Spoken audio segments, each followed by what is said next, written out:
নমস্কার বন্ধুরা, আপনাদের সকলকে স্বাগত জানাচ্ছি খবর বাংলা ইউটিউব চ্যানেলে। আজ পশ্চিমবঙ্গের কোথায় কেমন আবহাওয়া থাকবে এবং কোথায় কোথায় ঝড়ের বিশেষ সতর্কবার্তা রয়েছে সেই সম্পর্কিত বিষয়ে আলোচনা করব এই ভিডিওতে। হ্যাঁ, আপনারা অবশ্যই শুনেছেন যে বাংলার দিকে আছড়ে পড়তে চলেছে ঘূর্ণিঝড় রেমাল। সেটা মূলত 26 তারিখ আছড়ে পড়বে। এই সংক্রান্ত বিষয় নিয়ে আজকের ভিডিও। ঘূর্ণিঝড় রেমাল কোথায় আছড়ে পড়বে, তার ইম্প্যাক্ট কতটা হবে, ঝড়ের গতিবেগ কোথায় কেমন থাকবে সেই সম্পর্কিত নিয়েই ভিডিও।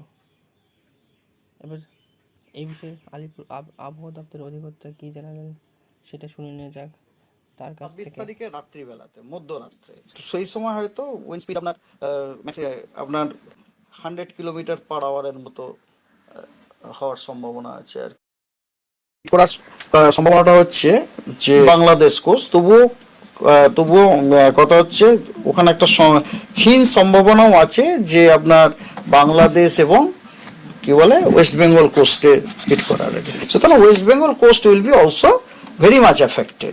ইস্ট মেদিনীপুরে কিন্তু উইন্ড স্পিডটা 90 to 100 kilometre per hour, North 24 পরগনাতে 80 to 90 কিলোমিটার পার আওয়ার, আর ইস্ট মেদিনীপুরে 70 to 80 কিলোমিটার পার আওয়ার। কিন্তু সবগুলো জেলাতেই কিন্তু আপনার হেভি থেকে ভেরি হেভি রেনফল হওয়ার সম্ভাবনা আছে।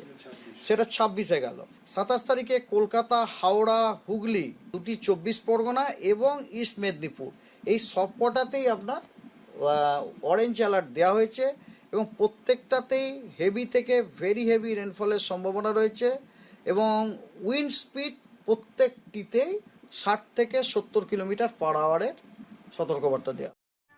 এই ধরনের আবহাওয়া সংক্রান্ত তথ্য পেতে আমার চ্যানেলটিকে সাবস্ক্রাইব করে রাখুন এবং পাশে থাকা বেল আইকনটিকে ক্লিক করে দিন যাতে আবহাওয়া সংক্রান্ত বিষয়গুলো আপনাদের